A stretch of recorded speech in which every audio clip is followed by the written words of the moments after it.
that the water's kind of down. It's real calm right now, and you see a lot of the seaweed out there, a lot of the pools, and some artwork that people left around.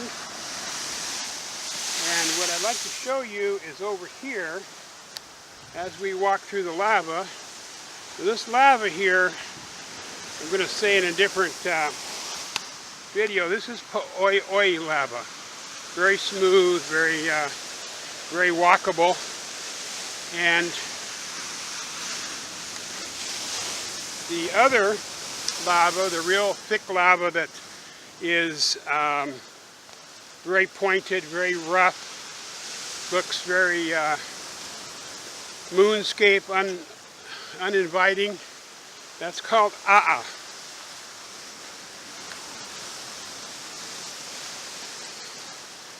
It's a really nice day out here today. Okay, as we're going to see, we're coming up on some puddles. And you can see the puddles are here. That means there's been water up in here. So what we're going to be looking at is what's called the wave generation. And the generation of waves is very unique in Hawaii because of the landscape. As you can see right now, the tide is out and the water is kind of sitting out there between the reef and the shore. But you can see these puddles over here in this wet area over here. During high tide, this is filled in. So when you're geocaching here in Hawaii, you have to watch for these wet areas that seem to be dry now, but wet when the tide comes in. Okay, back over here, we're going to look at wave generation. You can see a wave came in, is washing up on the seaweed there, and it's flowing back out into the water. But you'll see another wave flows up. Now what happens is, the water that the wave that came in and washed up on the shore has filled a certain amount of area. And you can see from this last wave that came in, the wave was stronger and higher and more water, because the water was building up on each other. The wave comes in, fills up a certain amount of area, but you can already see there's water down there. That is what generation is. It just builds up, and pretty soon you've got a really big wave. And if you are down here in this area when that third or fourth generation wave is built up, it's going to grab you. Now the waves in Hawaii want to hug you. They want to grab you, they want to hug you, and they want to take you back out into the water with them. And that's something you don't want. So you really got to be careful about this wet area. Stay off the wet area. If you have to pass wet area, always watch the waves to see where they're at and how they're building up. If this area, like when we first came in here, was completely dry and a couple of waves would come through, it'd be okay to pass through here. But after this area here gets full and you have more and more waves coming in, like on a really windy, stormy day, waves will be really high out here. So you really got to be careful. We're going to go do a geocache later on in the film. And like I said, I'll be wearing a different shirt, so don't worry about that. It's the same film. You didn't cut it off and do anything wrong. So we'll leave you with that for right now. That's a safety tip for being here in Hawaii geocaching. And then we'll go back and geocache some other time.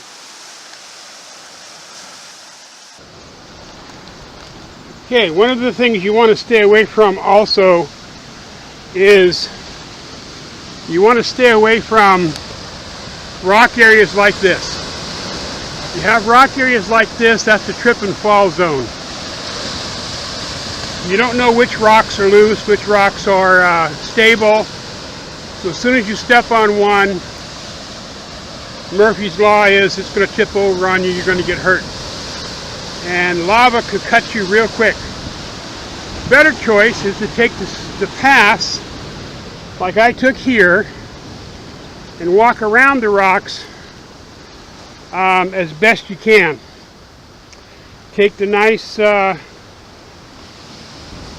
hilly but flat area.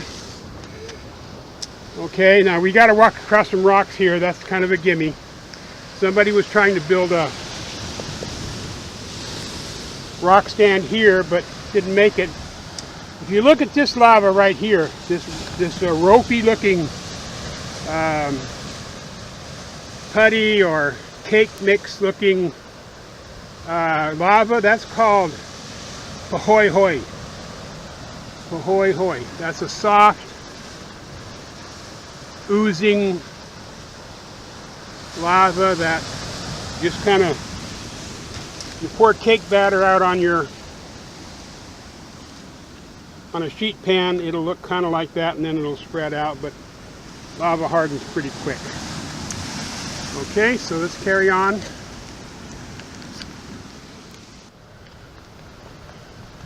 Here we are back, and this is a perfect example of what you need to look for. You see the pool of water coming up here, but then you'll see a big rock ledge that's all wet. That rock ledge is all wet. And we had high tides the last few days. There was a storm at sea, of course, and high tides came in. This is what you want to look for. All this wetness. You want to stay away from this if you're at high tide. You want to stay away from this. Now I'm walking on it right now because it's low tide and the high tide's starting to come in. So 6 hours ago, this whole area in here was covered with water. Completely covered with water, this whole area here. It could have been a few inches, it could have been a few feet. But the point is, if you're here when those waves come in, they're going to grab you. They're going to grab you and give you a hug. And that's one hug you don't want to have. See, here it comes in already. See, that's how I can tell it's becoming high tides, because it's coming back up on the seaweed here. If you look at that wave right there coming in, okay, there's one that's come in, it's coming up. You see the wave right behind it? It's going to push the water up higher. It's not going to allow the water to come out and drain like it should. It's going to push it higher. Now, if those waves were twice or 3 times, see, that came in higher. See it? That's called wave generation. There you go. This is a good one. A good example of it. There it goes, right at my feet. That's called wave generation. You'll have a wave come in, it'll start filling up the land. Then there'll be 2 or 3 more waves come behind it that are a little bit bigger, but it pushes the water up further. That's why you got to watch out for these areas. You do not want to get in that water at all. Now I see a honu out there. I don't know if you can see it or not. Maybe I can zoom in. There's a honu out there, which is Hawaiian for turtle. And my hands are full right now, so I can't zoom in. But that's what I wanted to show you on wave generation. Okay, as you can see, we're here at the spot where the geocache was, and some smugglers have come by and taken it.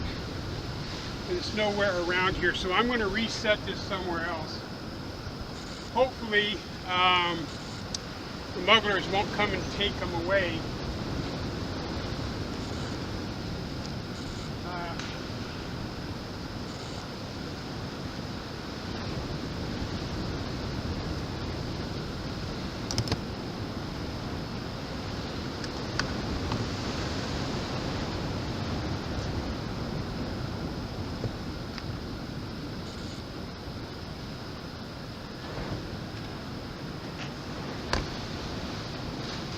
what I'm going to do, the clue for this was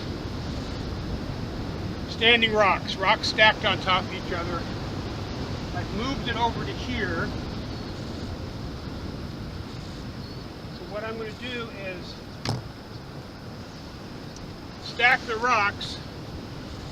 I'm going to stack the rocks over here. I'm going to take a new reading over here to get a different address for this particular cache, and then I'm going to re-enter it into geocaching.com. I'll let you know how to do that when we do our next video, but the water's starting to come up. I want to get out of here as soon as possible, so we'll leave you with that for right now. Thanks.